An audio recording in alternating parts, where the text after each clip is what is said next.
Welcome back, everybody, to session 11 of night 4 of the Pentateuch, and we are continuing to dive just right in where we left off. So the next thing that Moses addresses in this section is how to handle both false prophets and idolatry when it comes up. And some of these things are going to sound extreme, but we're going to explain the heart of it.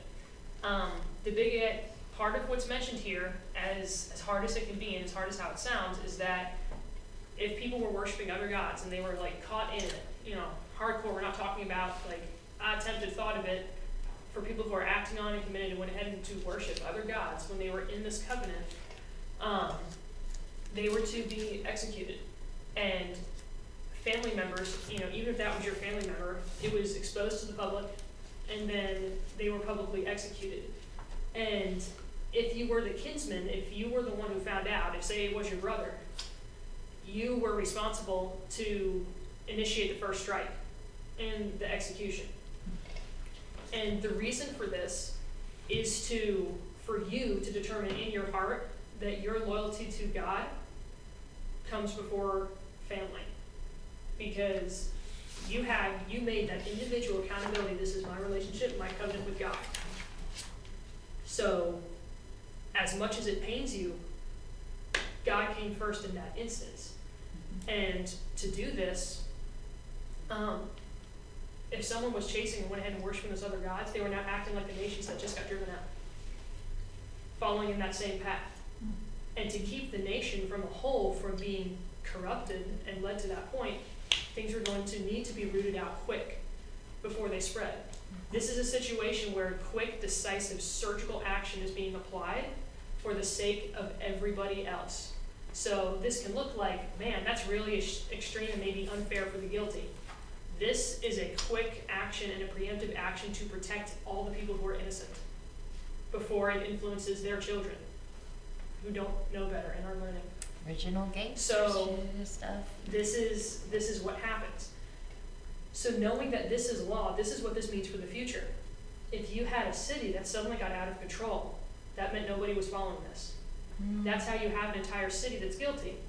We can look and go, but only 10% are worshiping in idolatry.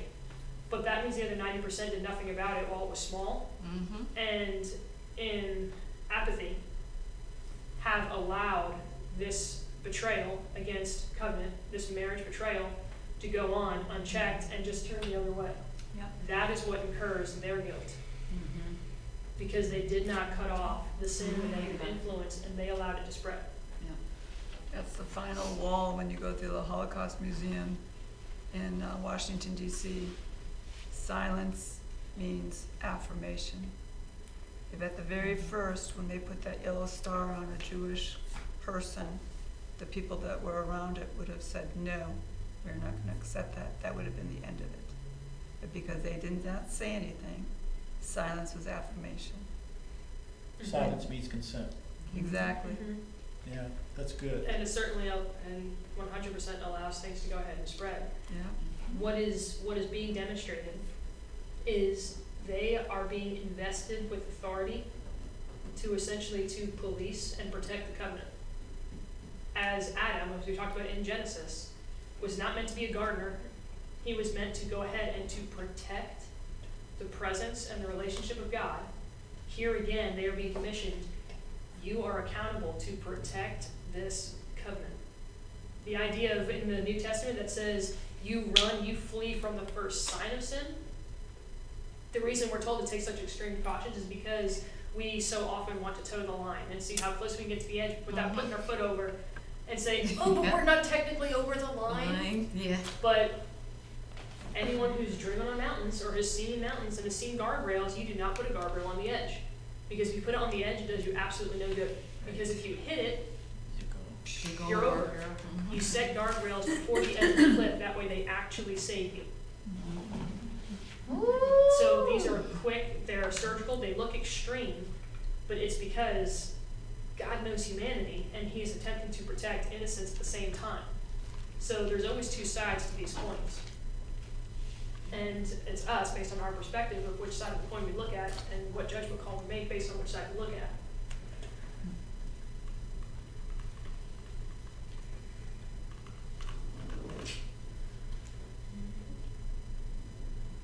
So in this, then towards the end of that section, Moses then touched on the year of Jubilee again with the release and how that impacted debts, with a reminder of don't let that impact who you help. If someone comes to you and says, hey, I'm in a poor situation, and they make a deal, and the year of Jubilee is only a year away, and you don't think they're going to pay it off in a year, don't deny them, because you don't think you're going to get all your profit and return back. You will be blessed twice-fold for the fact that you helped this person when they probably won't be able to make it. Don't deny or despise, those who are not doing as well.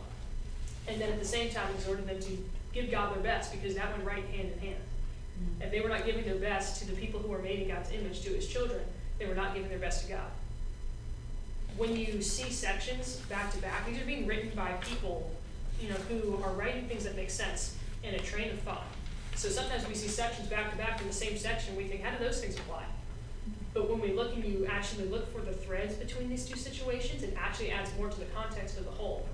To know that the release of debtors comes right back to back in the situation of giving God your best, then we can see that it follows the same train of thought of this is revolving around excellence and how you treat both God and man, because God sees them as the same.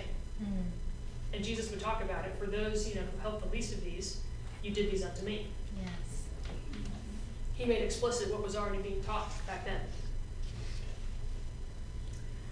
So coming out of those and coming out of a recap on the different festivals, Moses then addresses the different officials that they'll have in the promised land. Judges, officers of whom he gives, the different degrees of integrity that they should have, and he describes characteristically, these are the men that you look for. But then he talks about kings. And this is what is so important about this passage being here. The fact that kings, that there is guidelines for how a king should rule and what a king should do, and the rights and the authority that a king had, meant that God knew it was going to be in Israel's future and was in his plan for Israel to one day have a king. In fact, it was prophesied over Judah and his descendants that the royal scepter would never depart. The scepter being a symbol, back then in those times, of kingship, of rulership. So when we look toward, what that means is that when we look toward 1 Samuel, and Israel crying out for a king because of Samuel's sons, and them saying, when you die, we don't want them leading us, which they're not trusting God to have somebody else. They're just like, we don't want your kids. And when you leave, we're not going to have our next leader. It's kind of an echo of what happened with Moses. What happens if we don't have you? So where they said, give us a new leader who will lead us, Israel cries, give us a king, like all the other nations have. Mm-hmm. God had right here, he had provisions. They were meant to have a king. But it was out of God's timing and out of wrong reason. It wasn't, hey, God, is this the season we're supposed to build a king and waiting for God's answer? It was, we got to do something in our own strength because you're not going to be around here all the time, so we got to set something up right now because, I don't know, God will give us someone as good as you. So we need a king right now. Plus, all these other guys have had kings for years. Why haven't we had a king yet? Can we please just be like everybody else? Having a God who's our king, it's weird. People look at us funny. We can't see you to make an appeal. We've got this different system. Can we please be like everybody else? That's so That's the funny. problem. Yeah, that's the problem. And thereby, they got what they asked for. Careful what you And ask. Samuel warns them, if you have this happen, this is what is going to happen. Yeah. To which they replied, essentially paraphrasing, oh, that's no big deal. Give it to us anyway. Yeah. Go for it. And God lets Samuel know they're not rejecting you in truth. They're rejecting me right now. Yeah. Because I'm not good enough as their king. They want a man. Yeah. So it is the Sounds like a lot of golden my calf of that generation That's right. of kingship. Right. Mm-hmm, mm-hmm. So That was good. and then so they talk about the kingship, they talk about the priesthood, they talk about prophets. So this is the first, you see an official grouping here of your prophet, priest, king. When they talk about the thing that the kingship and the priesthood would have in common is that it was related by family. But then when they introduce the section on the prophets, this is going to be something that God could call anybody. Did not matter where you came from, male or female, what tribe, anybody got to go ahead and call into being a prophet. No. So they had things that you should look for in a prophet who is accurate and in a false prophet, and also things that a prophet should never use, in which terms that they use is fortune telling, sorcery, divination, interpretation of omens, witchcraft, mediums, spiritists, people who call on the dead, and so forth, in which these are the methods that other pagan cultures were using to influence the use of their prophecy. Because they are attempting to use man-made objects in their own strength to manipulate and break into hidden knowledge versus allow God to reveal it in his timing. Ooh. It's, oh, that's hidden? I want it now. Mm-hmm. You know, I think things are being held from me. I want them. Versus, I trust you. You'll tell me when I need to know. Yes. Yes. Which one causes a lot more trust and a lot more surrender. Yes. To say, you'll tell me when I need to know. And a lot more serenity. Yeah, because Because when you're fighting it, stress. Yep. and then also you're in doubt once you get there, because what could have happened? you know? Right. That's a good point. It's like that buyer's remorse, you know? Yes. For buying a house or whatever, so it's like, oh. And then after you buy something, then you see something else and it's on sale, it's better or whatever. It's Yeah, like, you're why like, did I "Oh." wait 24 hours? Yeah. And it usually comes. It comes like the next day. Mhm. You know, that's why when you're at that most, and that's where you have to just surrender. You know, when you are struggling, Mm-hmm. like you say, that night you just go to bed and you just go through your gratitude list. And you don't think of anything. It's just you say, I'm thankful for what I have right now. Thank I am you, content Jesus. with what I have. Yes. And I will wait on you, Lord. Thank you, And then the Jesus. next day, it happens. Because he was waiting on us again for you to turn around. What you're describing, even literally, of like a few hours later, Yes. is with King Saul. He's getting ready to go ahead and go to battle against, he's already, and he's going to war against this people group. They're huge. And he asks, the prophet Samuel, what should I do? He's making the right steps. Prophet Samuel says, wait 7 days. I'll be there in 7 days. On the seventh day, when I get there, we'll go ahead and we'll make a sacrifice and such to God, for, dedicating, this battle to him, favor, so on, and then we'll go from there. Saul waits 7 days. Over the 7 days, though, his army starts to get scared, and people start to desert and slip away. So the time he gets to the seventh day, and the seventh day is ending, and it's evening, in his mind, that's the end of the seventh day, and Samuel is not here. So he takes it upon himself of, well, then I need to go ahead and do this. Yeah. So he starts offering sacrifices. As soon as he finishes sacrificing, as he is finishing, Samuel walks up and asks him, what have you done? To which Saul says, you didn't keep your word, which is hilarious because he's standing right there. You didn't show up on the seventh day. It's still Sunday, ain't it? So what that tells you, here's the perspective. To me, what I see as 7 days, you didn't get here, therefore I have to step into my strength. It was still 7 days. God's timing. He still got there. And that's the first motion that in which God tells him, okay, your reign will come to an end. Not right now his, but his descendants would have it cut off. He would not have a everlasting reign in his descendants. The dynasty would end. That's the first call. So from that point forward, after the second strike, it's then eventually cut off to where it won't even get to your son. Yeah. But that first strike was your dynasty will have an ending point. Which always amazed me because if his dynasty had an ending point, that was something lost. And that meant potentially his dynasty could have been everlasting in conjunction with what was going on when you look at that spoken over of Judah and anything else going on there. So, and that's not the only king who that was made with. God offered the covenant to the first king of Israel when Israel split, saying, if you follow me, I will bless you the way I'm blessing David's line. You will always have a descendant on the throne. So God is not, he shows favor, but it's not in the sense to where things are exclusive to where God does things for this one person, no one else. That's 3 kings who have the opportunity to have everlasting descendants, and only one of them took part in that covenant, of that promise. Only one acted on it. And the other 2, one lost it because he rejected it, and the other one never even bothered getting started. Right. So in this next section, Moses starts reviewing and going over different laws and situations relevant to what's going to happen. as far as unsolved murders, manuals for war, testimony with witnesses, and such there, things that we've all discussed in the past. And then goes into laws on purity, in which some of them there are different practices to test purity, which are again amazing, because there are several situations that can be a he said, she said scenario, in which God's saying in these situations there's certain things for the priest to do, for God to speak into the moment, so that way justice is actually served. Whether or not the people would do those things was going to be up to them, but the provisions were all there. Because again, that's the kind of God that he is.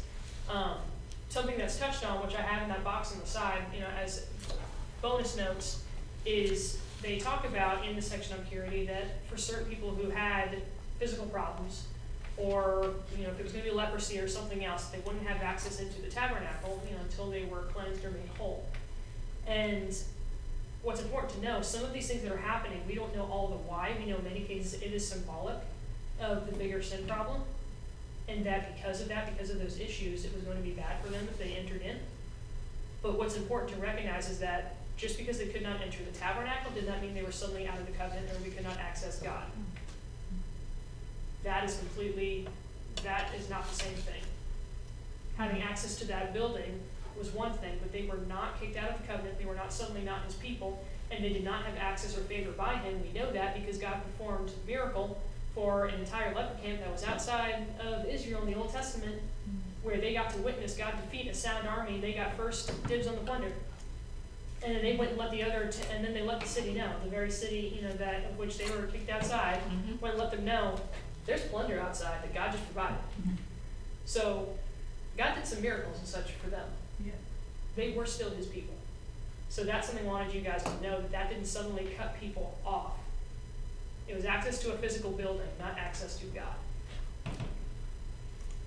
In the same way of, to say it right now, if, we'll just use in general terms, because this video could be used who knows how many years from now. If you're sick, you probably shouldn't go to public places so you don't get other people sick. In this case, you're trying not to spiritually contaminate other people. Right. But just because I can't go to church this Sunday because I'm not feeling so well does not suddenly mean I'm not a believer. And I'm not a Christian anymore. Right. Doesn't cut me off with a Christian and I got to get saved all over again because I got sick that week.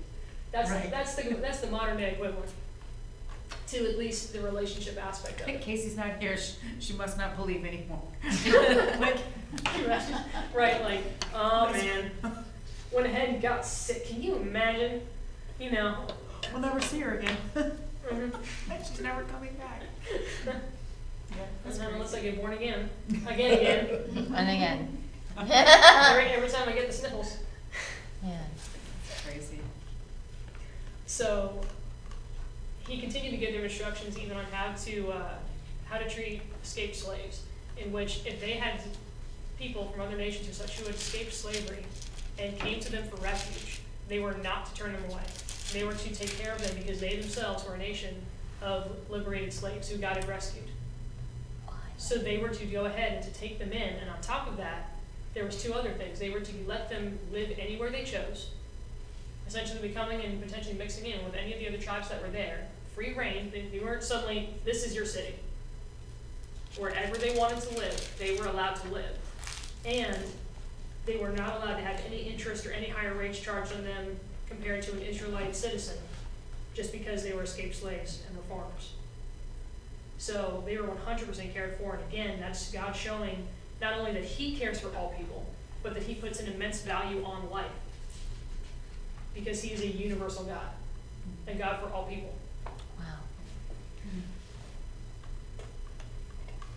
Wow. Moses then goes over in respect for people, for property, because again, these are things that God created.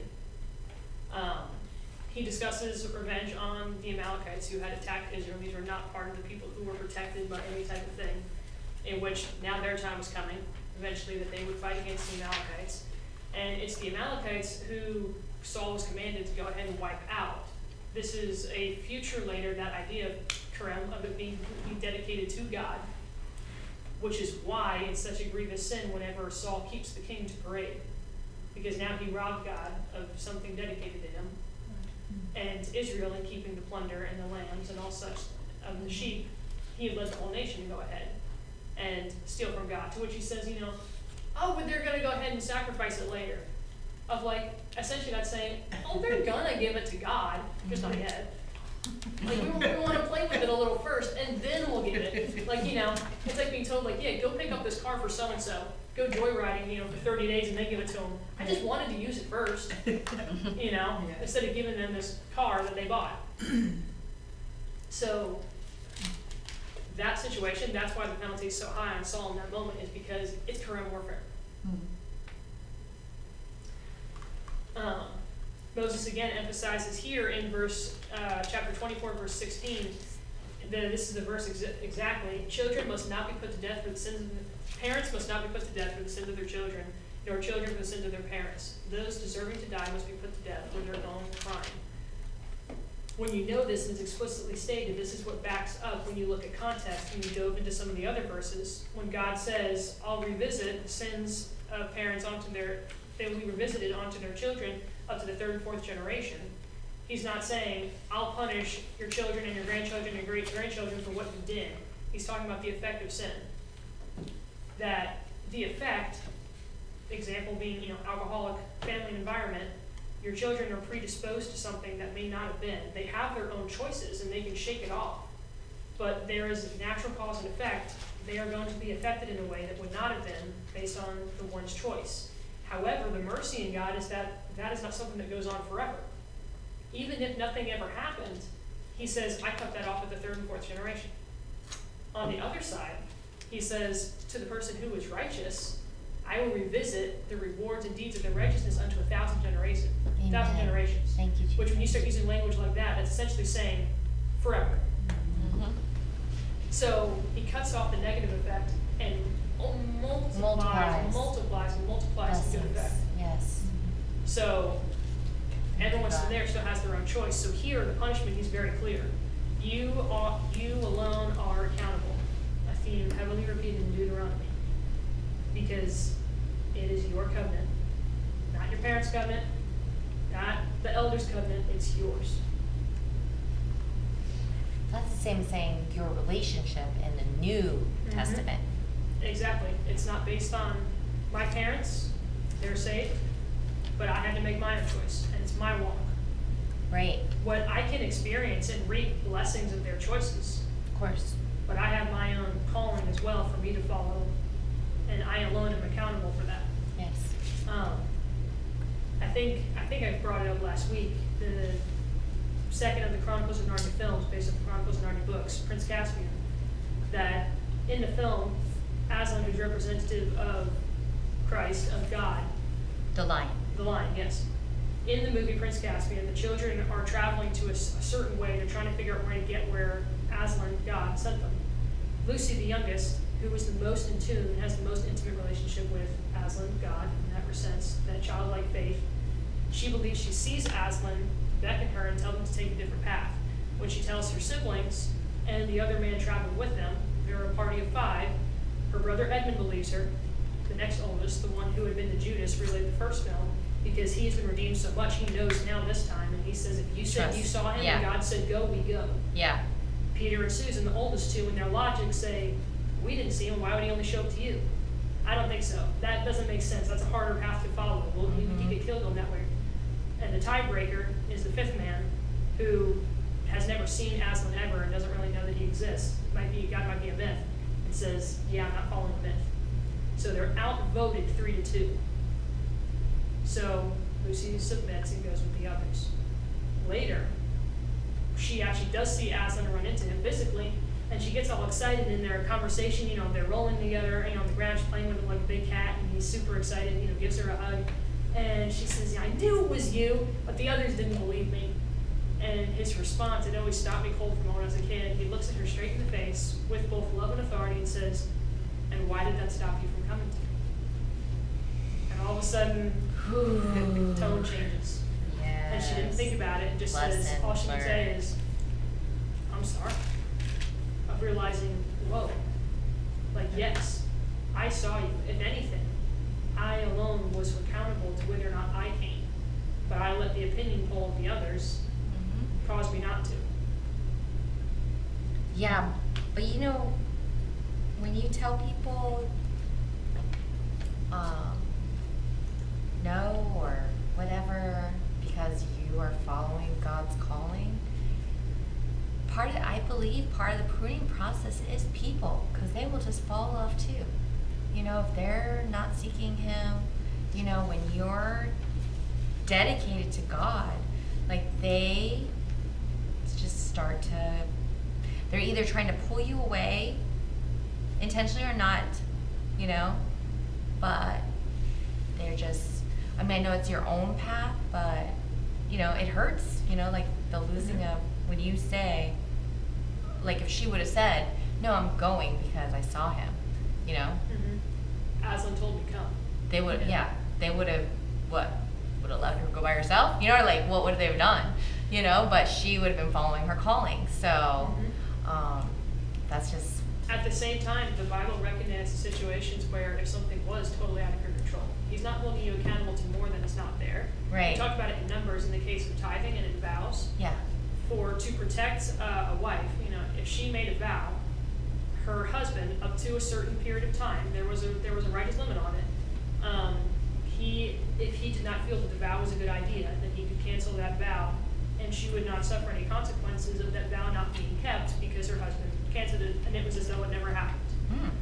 The reason that was in place was because if a husband went off to war, perhaps she didn't know if he was going to make it, so took a vow upon herself to do something. He returns, he's okay from war, and now this vow may be a problem. Now, risking her being bound or to some situation, the husband would go ahead and nullify it and essentially rescue her from it. oh, Now, that could naturally be used, perhaps if one felt like, yeah, I don't know if God's calling us that way. But the point of it is not that she didn't suddenly pay the consequence of somebody else who made a vow to God and then chose not to keep it. God recognized your husband's authority took over at this point, and I see it as though you never made it. So there's no consequence on you. Right. So Good. when you look at that in that regard, there are situations that are also prescribed for us Right. where God knows, okay, in this moment, this is allowed yeah, cause based on a maybe you're following, situation. So you see oh, both. that's deep, The testimony of, so Pastor Keith is the youth pastor of T&T right now. His wife, Carlia, she shares a testimony that when she was younger, when she was in high school and such, she desperately wanted to go ahead and tithe. Her account was linked to her parents, and they thought the church, you know, no, church shouldn't get you money, whatever, and forbid her because she was under their house, under their authority. She had to honor them even though she felt called and wanted nothing more than to tithe. And she trusted, had to trust and walk in faith and believe that that was okay, and that she wasn't failing God in honoring her parents and not being able to. And it was years later when she was married, she was finally able to go ahead and like, oh my gosh, I can finally give, like she could not wait. right, Years later, she read that passage in Numbers of if a woman's husband or her father cancels her vow / promise, she is not held accountable good, because they canceled it. And she realized in that moment, like even now, thousands of years later, she sat there and went, "That was me," yeah, in the honor and respect of that moment. right, very cool. So there are moments, and it's us to pray which, and we have a good enough God that'll answer to find out which moment is this. Right, In this moment, I'm deferring to say my husband's authority, or to something else to find out which happens to children and their parents. At T&T, we teach them like, look, if your parent is saying otherwise, unless they're like telling you to go ahead and sin, you know, one of your commands to honor and respect your parents, and God understands your situation. He knows your situation.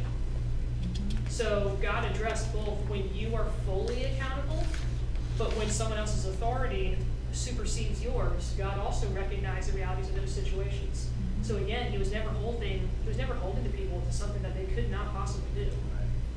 And he recognized and had grace and had room for all these things. When you read the fine detail, you see all the abundant grace that is all over this. And it constantly amazes me. So now we put chapters 26 through the beginning of 28, and this is where officially now Israel is being prescribed their instructions to go ahead and gather at Shechem to go ahead and speak the blessings and the curses back and forth, in which the blessings correspond with the curses. There are about 5 sections. And when you read through the curses, they get progressively worse, like very, very, very bad. But again, what's being described, similar in the way to when we talked about Noah pronouncing what would happen to Ham's descendants, who would become the people of Canaan. He's speaking toward the disposition, the prophetic truth of, if you don't turn from this disposition, your descendants will continue to do more. I've heard the phrase spoken, and you see it all the time, you see it in scripture, what you do, your children will do more. Said it one way or the other. They'll take it to the next level consistently. Oh, You know, we talk man. about, my ceiling will be your floor. That can be a good thing and a bad thing. So in this situation, the curses that you see laid out are a progression over time of, you can see one generation of these things will begin to happen. And if these signs haven't woken you up, you'll get to this point and you'll get to this point. It's not necessarily saying you're doomed to get to all these points, but God's pointing out this is the reality you will face. But even when you get all the way to the rock bottom, to the absolute worst, which describes exile from the land, God still says in that worst moment, I am there. but the day you repent, I am there. I will bring you back to the land. I will restore you, renew the covenant, Yes, all of it. thank you. So even though he fully described everything that would happen, he still told them, I am still right here. Yes. No I will matter not how far forsake you walk away, Yes. the moment you turn around, I'm here. Not Yes. there, I'm here. Yes. That's good. So there are some images up here. For those of you online, I don't know how well they will show up for you, but if you go ahead and open up the slide handout and zoom in on Adobe or Google, you'll be able to zoom onto these images. But these are an example of, I would believe they would be pronounced stela. Could be stela, I believe it's stela. But these are structures, ancient structures in which the law code for a people was etched into, the basic ideas and principles in a public area. So what's described in terminology here is again matched off of and based off of treaty texts. While the Bible doesn't use that specific word, what they describe of having these things etched onto a structure that's right there amongst Israel for them to see is describing something like this. This is a zoomed in picture to where you can hardly see the writings, them being etched so small, this particular language, and then zoomed in, this whole structure had text. Wow. So Israel's, likely would not have had people or images of a king, but in a similar fashion to this practice, they had something that would have had it. So from Cornerstone Commentary, it says at minimum, it seems, the structure, the stela, their model or version of one that God would have had for them, at the very least would have included Deuteronomy chapters 12 through 26, the main bulk of it. You know how big that structure was? I don't know how big theirs would have been. This one, looking at the size of it based on the type of room, it's certainly several feet tall. Based on the picture, I would guess that thing to be 4 or 5 feet tall. But that was going to depend. So the idea, what they assume, is that for this, as long as the pillar stood and its text was legible, the generations of Israel would be consistently reminded of their privileges and responsibilities as the conveyor of God's redemptive design. Alongside the structure, the Israelites were to build an altar, one unlike the pagan models, in that it was to be built of unhewn field stones, meaning uncut. So the stones exactly as they found them. So rather than being shaped by human hands, they're supposed to take these things exactly as they were and build the altar. The reason I absolutely love this image is that in the New Testament, when it talks about the fact that we are living sacrifices and temples of God, living sacrifices in which our lives are an altar, the fact that God would build it out of uncut stones exactly as they are, talks about the fact how his willingness in using us, calling us the stones and foundations of things. And that's why I love that image so much. And again, it's a part of it of which it's natural. If it's uncut by human hands, then it's natural as God had it, unaltered by man to build this. That's cool. In some churches, even behind their altars, if you notice, they have some kind of like a stone thing, or they'll have some kind of sculpture or whatever. And some of them, I didn't even realize that until I had seen that statement about the unhewn stones, that they didn't polish the stones. They do have rough cut behind the altar. So as the artist, or the architect of the building was going on that concept. Yeah. And I think also when they did the altars in the, in the wilderness, they would just pile up a couple of rocks. Yep. And then that would be When it. they had a monument, it was Yeah. uncut stones. And they just piled it up. They yeah. called them from the area and made a pile for remembrance, in which they tell them and instruct, and they even look forward to the future. There's verses that say, when your children in the future say, Father, what's that? Why was that made? Yeah. This is what you tell them. Mhm. Right. Yeah. And we'll tell them, That's a lot of this is the stories. story. Yeah. Yeah. Yeah. To repeat, because again, if they were going to keep it, sustain it, then each generation needed to teach it to the next. In the same way that we have typical schools to continue to carry on education to the next generation. If we stop teaching them, math or whatever, if we stop teaching our children how to read and write, suddenly things are going to come to a standstill and have to restart all over again and figure out how to read and write from scratch. Or we can just, teach our children how to read and write every generation, and things will continue to go like a well-oiled machine, to some degree. Same principle. But that is another, like a warning signal for our time, because we don't really have that much quality time of speech each day to each other. There's actually been studies on it, like maybe it comes down to 10 minutes between a husband and wife, where they're talking about just something intimate or important. It's nothing to do with the kids or what am I going to do, pick them up from soccer, or, how was work or whatever, but really that quality connection time. And that's between a husband and wife is 10 minutes on average per day. Yeah. Let alone, can you even imagine if you're trying to get a word in edgewise with your children? Yeah. I don't think you can even talk to them. Yeah. So we're not able to move this down into the next generations. Yeah, Mm. that's, And it really needs to come from the family and the parents. I mean, it's good that we're here, but how more powerful if your parents or say that to you and then also demonstrate it by living it, because that's the biggest thing is living, by example, but also to be able to tell that story. And we're just getting further and further away from that experience where, 100%. yeah. And the beauty of the whole thing that you see God lay out is the fact that, even if it got so far, there is no point of no return as far That's as them good. being able to be redeemed and saved and brought back. But what you see is there is a boatload of trouble you can walk through, or you don't have to walk through. Right. At no point are you too far gone and totally gone, but I'm letting you know there are great rewards to your actions, and there are consequences to your actions. Let's avoid the consequences, because even though you can still be saved, you don't need the junk. So let's try to avoid the junk. And some of them did, and some of them didn't. To the point that when you got to the periods of exile, they're part of the pronouncement that's spoken of. You see kind of twofold of them being totally removed, and the fact that the land, in a way, could potentially be desecrated and completely changed. The kingdom of Israel was conquered by the Assyrian army.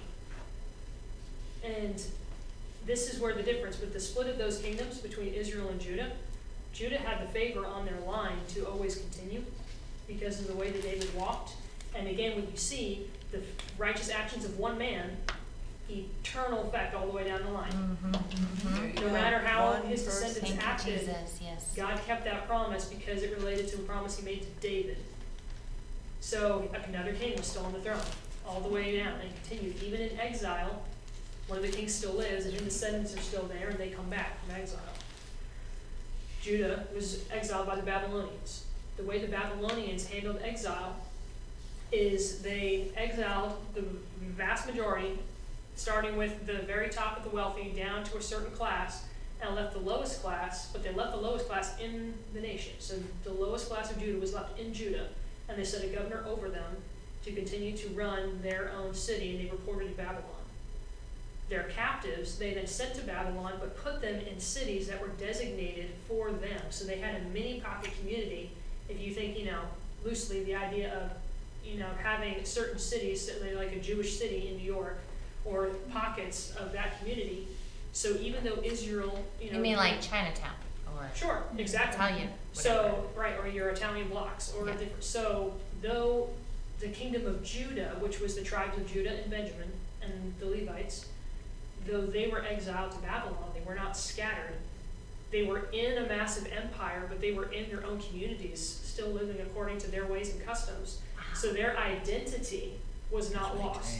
Yeah. It was completely maintained, and they were allowed to live that way.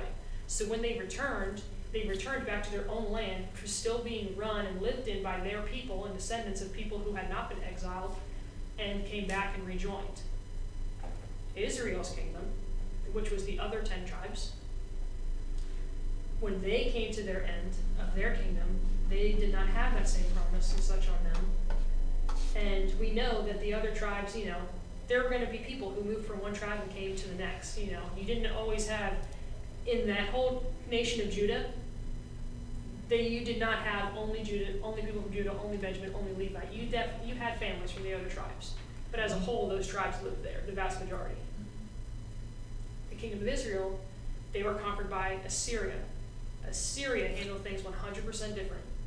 Assyria exiled the vast majority, same as Babylon, but when that group got to Assyria, they scattered them completely throughout the entire empire and stuck them within pockets of all these other cultures and groups to assimilate and make them go ahead and conform. So identity was lost in Assyria, and then they took different captive groups that they had, and they migrated them to the kingdom of Israel, which scripture says that they do, in alignment with what you see in history. They did this to all the other nations, and completely mixed things and changed all the laws and did that there. So even if you ever returned home, you weren't coming back to Israel.